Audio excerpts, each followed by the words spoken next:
요즘 뭐 테슬라만 앞에 붙으면 조회수가 터지더라고요. 그만큼 굉장히 인기 많은 종목, 또 관심 많은 종목이 아닐까 싶습니다. 최근에 인도량 감소 소식 이후에 주가가 크게 흔들리다가 다시금 반등의 폭을 좀 키우는 모습이었는데 여러 가지 테슬라의 리더십은 여전한지 좀 궁금하고요. 오늘 이를 위해서 미디어스피어 강정수 박사님을 모셨습니다. 함께 테슬라에 대해서 전격 좀 해부를 해보도록 하겠습니다. 박사님 반갑습니다. 안녕하세요. 네. 드디어 이제 테슬라 오늘 전반적인 얘기를 좀 해볼 텐데 일단 우선 작년에 연간 전기차 인도량이 감소를 했다는 그 소식 때문에 좀 충격을 받은 모습이 일부 있었습니다. 네. 박사님은 어떻게 보셨는지 궁금한데요. 예. 우선은 여러분도 아신 것처럼 2023년 대비해서 2024년 전체 총량에 있어서 마이너스 1.1% 성장했습니다. 즉 마이너스 성장했다는 것은 그 자체로 실망스럽고요. 물론 저는 개인적으로는 이것은 테슬라에게는 큰 문제가 되지 않는다고 보고 있어요. 이미 테슬라는 2024년 같은 경우에는 좀 한계가 있었다고 봅니다. 예를 들면 첫 번째는 모델 Y에 대한 페이스리프트, 즉 모델 Y 주니퍼가 나온다는 소식에 이른바 오스본 효과가 분명히 영향을 미쳐서 사람들이 주저했다는 부분들이 분명히 존재하고 있고요. 네, 그 다음 모델이 나오니까 그렇죠. 그걸 사기를 주저한다. 주저하는 이런 네, 현상들도 분명히 네. 존재했었고 그다음에 아직까지도 이자율들이 높은 상황에서 이러한 이 큰 가격의 지출이 높은 자동차를 판매해야 되는 것은 좀 주춤했던 부분들도 있었고 또 중국차와의 경쟁이라든지 하여튼 다양한 여러 요소, 특히 가장 중요하게는 유럽연합에서의 판매율 감소, 두 자리 숫자 이상으로 감소를 했죠. 이 부분이 가장 크게 작동을 했다고 보는데요. 여러분들이 보셔야 될 것은 지금 테슬라의 주가 같은 경우에는 분명하게 트럼프 대통령 당선 이후에 트럼프 효과에 의해서 올라가고 있다 보니 작은 변화해도 크게 변동하는. 그러니까 좋은 소식에는 크게 올라가고 나쁜 소식에는 크게 내려가는 변동성이 되게 높아진 구간을 지금 통과하고 있다는 부분에서 여러분들이 테슬라의 지금 주가의 성격을 좀 보실 필요는 있습니다. 네.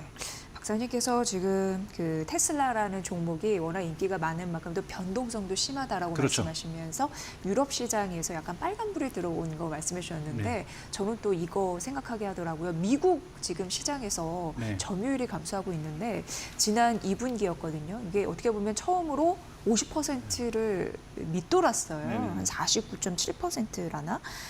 현재 전기차 업체들의 미국 시장 점유율 추이는 어떤지 굉장히 궁금했습니다. 좀 이렇게 순서를 세워주신다면. 네네네. 우선은 테슬라 같은 경우는 2분기 때 49.7% 말씀하셨던 것처럼 3분기 때 48.2%, 지금 4분기 때는 아직 통계가 나오지 않았습니다만 좀 더 줄었을 거예요. 왜냐하면 3분기 더 떨어졌고. 네네네. 3분기 더 떨어졌고 4분기 더 떨어졌는데 점유율 50%는 여러분 이제 중요한 잣대가 좀 보지 않습니다. 워낙 미국 시장이 전기차 시장이 대단히 작았고 그때 테슬라가 크게 성공을 하게 되면서 점유율이 높았던 거고 70%까지 올라갔던 거고요.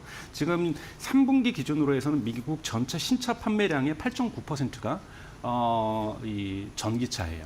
그러니까 전체 신차가 100대가 팔리면 거의 9대 정도는 지금 전기차가 팔리고 있는 거죠. 그러니까 이런 부분은 2023년에 8% 대비해서 조금씩 성장하고 있다고 볼 수 있고요. 이 부분이 4분기에는 더 성장을 했습니다. 특히 여러분 GM이나 포드, 그다음에 혼다가 되게 괄목할 만한 성장들을 두 자릿수 이상의 성장들을 지금 이뤄나가고 있거든요. 그래서 다른 차 업체들도 경쟁력들을 어느 정도 가져가기 시작한다라는 거고 이건 전체적으로 볼 때는 미국 2024년에 전기차에 대한 전반적인 미국에서는 좋은 시장 신호가 생기고 있다라고 보는 거기 때문에 테슬라의 점유율이 미국에서 50% 미만으로 떨어진 것 자체는 그렇게 중요하지 않다. 예를 들면 콜로라도 같은 주 같은 경우는 지금 캘리포니아 주보다도 훨씬 더 높은 시장 점유율을 가지고 있거든요. 근데 콜로라도 작은 주에서 60%인가 70%를 지금 테슬라가 가지고 있다고 해서 그게 큰 의미가 있느냐? 라고 본다라면 큰 의미가 없다라고 볼 수가 있기 때문에 이제 점유율보다는 테슬라가 2025년에는 올해에는 정말로 220만 대에서 250만 대까지 즉 대단히 크게 성장할 수 있는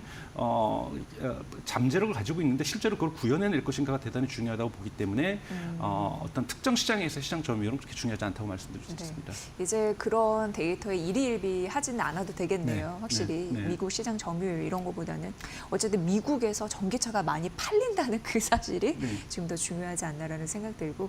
근데 박사님, 그 일론 머스크 테슬라 CEO가 미국 전기차 보조금 폐지하자고 이제 들고 나왔잖아요. 근데 이거는 여타 그 보조금에 의존도가 좀 높았던 경쟁사를 제치려는 의도라고는 파악이 되고 있는 상황인데 이게 저는 궁금한 게 테슬라의 득과실 어떤 분들은 뭐 좋을 것이다 아니다 이거 편협한 생각이다 이게 팽팽하게 좀 갈리는 것 같아서요. 그렇죠. 예. 득이 있고 실이 분명하게 존재하고 예, 있습니다. 예. 우선 그러니까 손해 보는 부분들은 $7,500가 결코 작은 돈이 아니거든요. 여러분들 자동차를 구매할 때 내가 예를 들면 5천만 원짜리 차를 샀냐, 4천만 원짜리 차를 사느냐, 또는 3,900만 원짜리 차를 사느냐 엄청나게 달라질 수 있는 거거든요. $7,500 그리고 테슬라가 여기다가 뭐 예를 들면 충전 1년 무료, 2년 무료 뭐 이런 식으로 해서 한 $5,000 정도의 그 충전 운영비를 갖다가 보조를 해주거든요. 이러면 이것만 해줘도 $12,500예요. 그럼 우리 환율 따지면은 1,500만 원, 1,600만 원 하는 돈들이 왔다 갔다 하는 거기 때문에 이것이 테슬라에게 아무 영향 없다. 이거는 말도 안 되는 소리고요. 그러니까 테슬라에게 분명하게 손해가 옵니다.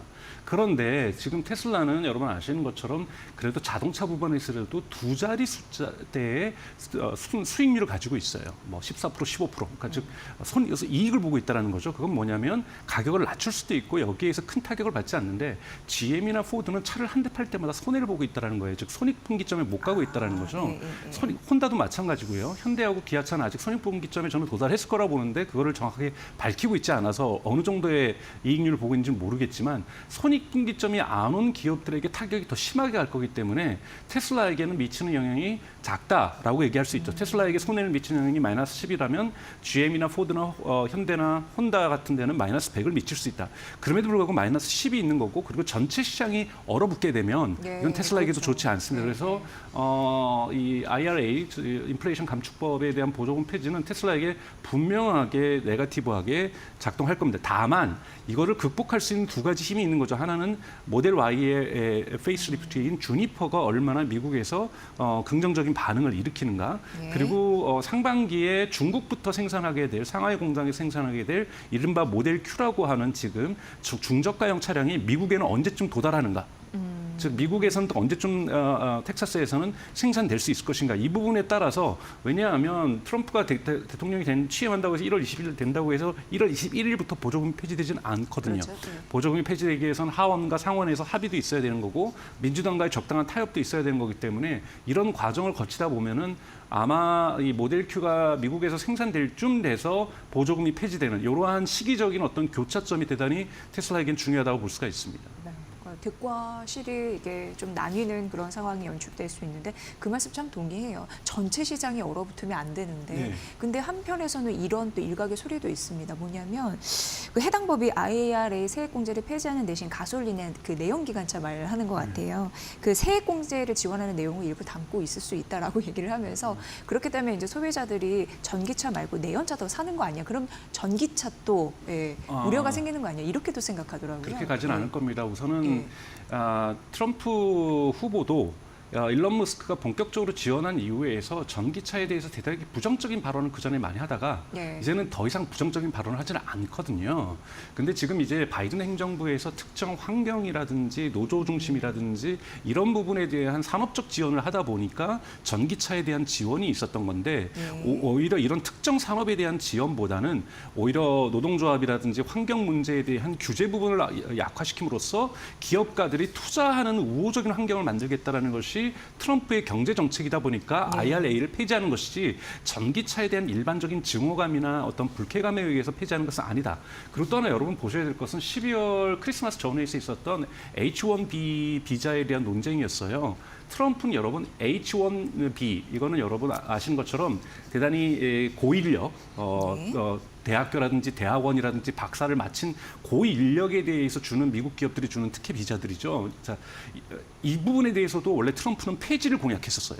그런데 일론 머스크가 말도 안 되는 소리다. 그런 사람 없으면 스페이스X에서 우주선 못 띄우는 거고 테슬라 작동 못 하는 거고 미국의 빅테크들 다 망한다. 그래서 말이 되긴 해요. 네, H-1 비자는 반드시 지속되고 확대된다고 얘기를 하니까 트럼프가 일론 머스크의 손을 들어준다고요. 그건 뭐냐면 일론 머스크의 목소리가 지금 거의 대통령 수준이라는 거예요. 근데 거기에서 일론 머스크가 있는데 내연기관차를 도와주겠다? 이거는 공화당 정책, 경제 정책하고도 일관성이 없는 거고요. 공화당은 기업에 투자하는 우호적인 조건을 만들기 위해서 환경 규제와 노동 규제를 축소시키려고 하는 것이지 가솔린이냐 전기차의 논쟁은 공화당의 쟁점이 아니다.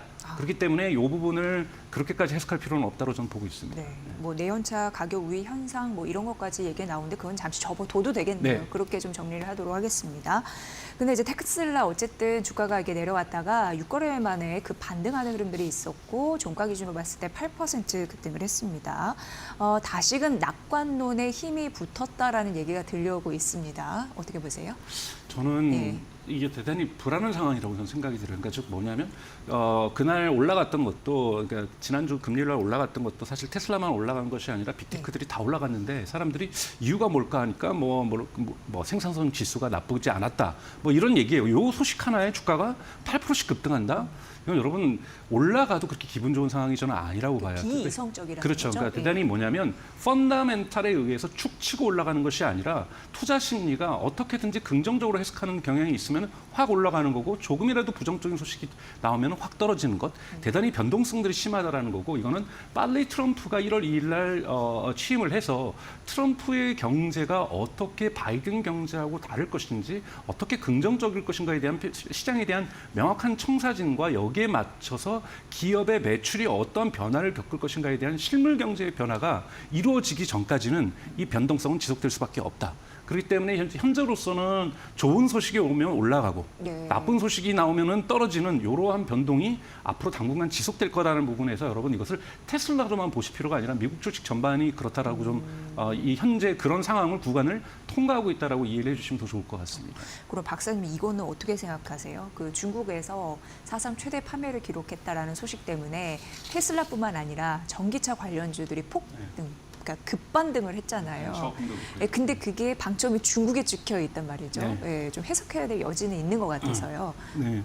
중국은 여러분 아시는 것처럼 전기차하고 배터리하고 태양광 뭐 크게 이 세 가지 부분에서 오버캐파시티 과잉 생산을 하고 있는 거고 그리고 품질도 받쳐주기 시작하면서 빠르게 성장하고 있죠. 지금 BYD 같은 경우에 지금 테슬라하고 전기차 순수 전기차로만 보면은 24,000대 정도 차이밖에 안 나면서 2등했어요. 야, 곧 1등으로 추격 가능하네요. 그렇죠. 그리고 3분기하고 4분기를 볼 때 3분기에서는 테슬라가 BYD하고 근소하게 1등을 했지만 4분기 때는 BYD가 테슬라를 추격을 했습니다. 자, 여기서는 이제 플러그인 하이브리드라든지 이런 나머지 것들을 빼고 나서 지금 순수 전기차만 보는 건데 저는 2025년에는 테슬라 또한 모델 Y에 대한 페이스리프트라든지 모델 Q라든지 내놓으면서 한 매출에서 한 15% 20% 정도 성장을 할 건데요. 지금 BYD 같은 경우가 지금 2023년 대비 한 14% 성장을 한 거예요. 전기차가요. 플러그인 하이브리드는 48% 정도 성장을 했고요. 그러니까 엄청나게 성장을 한 건데 전기차만 본다라면 2025년에 순위는 바뀔 수가 있다고 보고 있고요. 또 하나는 지금 말씀하셨던 전체적인 중국 전기차의 주가가 오르고 있는 것은 중국의 전기차들이 미국의 규제와 유럽연합의 규제에도 불구하고 좋은 성적을 거뒀다. 우선은 지금 미국에는 한 대도 못 팔고 있는 상황, 네. 유럽에서는 거의 30%대의 관세가 붙고 있는 상황에서도 이런 성적을 거두고 있다는 것은 앞으로도 내년에도 이러한 성장률을 충분히 가져갈 수 있다라는 기대감들이 존재하기 때문에 중국 전기차에 대한 기대감들 그리고 여러분 2024년 1월 작년 요맘때죠. 작년 요맘때 일론 머스크가 뭐라 그랬냐면 각국 정부에서 관세의 장벽을 두지 않는다라면 중국 전기차가 기존에 있는 세계의 모든 자동차 시장을 디몰리시 파괴시킬 거라고 했어요. 그만큼 퀄리티가 자기도 놀랐다고 얘기를 했어요. 자기도 과거의 중국차가 아니라고 얘기할 정도로 중국차의 가격 경쟁력, 제품 경쟁력이 전기차 부분에서 뛰어나지고 있고 이 부분의 기대치가 이러한 미국에서 팔지도 못하고 유럽에서는 관세가 도입됐는데도 불구하고 이런 좋은 성적을 냈다는 부분에서 중국 전기차 전반에 대한 좋은 평가가 지금 이루어지고 있다고 볼 수가 있습니다.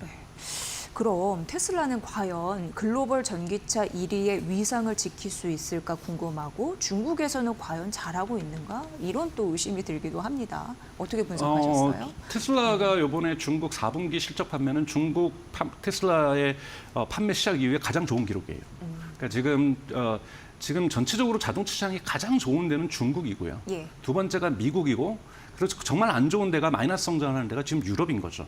이번에 테슬라가 기록을 못 달성한 것도 유럽 때문인 거고요. 그래서 중국에서 테슬라는 잘 하고 있습니다. 그리고 이제 중국에서 여러분 아시는 메가팩 상하이 메가팩 공장이 이제 1월부터 가동이 되게 되면 메가팩 부분에서도 ESS 즉 에너지 저장 장치 부분도 사업이 커질 거고요. 요즘 토론방에서 메가 그거 팩토리 엄청 얘기 많이 나와요. 이번에 여러분 놀라운 수치죠. 좀 네, 4분기 때 딜리버리 네. 한 것이 11기가와트인데 이건 정말 폭발적인 겁니다. 네. 그래서 그것도 기록을 분명하게 세웠고요. 그래서 에너지 저장 장치 부분이 저 11기가와트가 지금 4분기 실적인데요. 2025년 올해 2분기부터는 저것이 더 커집니다. 왜요? 상하이의 메가 팩토리가 작동하게 되면은 2분기부터 저거는 저기 수익률이 거의 30%에 가깝잖아요. 그럼 여러분 이건 엄청난 캐시카우인 거죠. 이걸로 테슬라가 AI에 로보틱스에 투자할 수 있는 투자의 근거들이 마련된다고 볼 때 대단히 중요한 하나의 축을 형성한다고 볼 수가 있고요.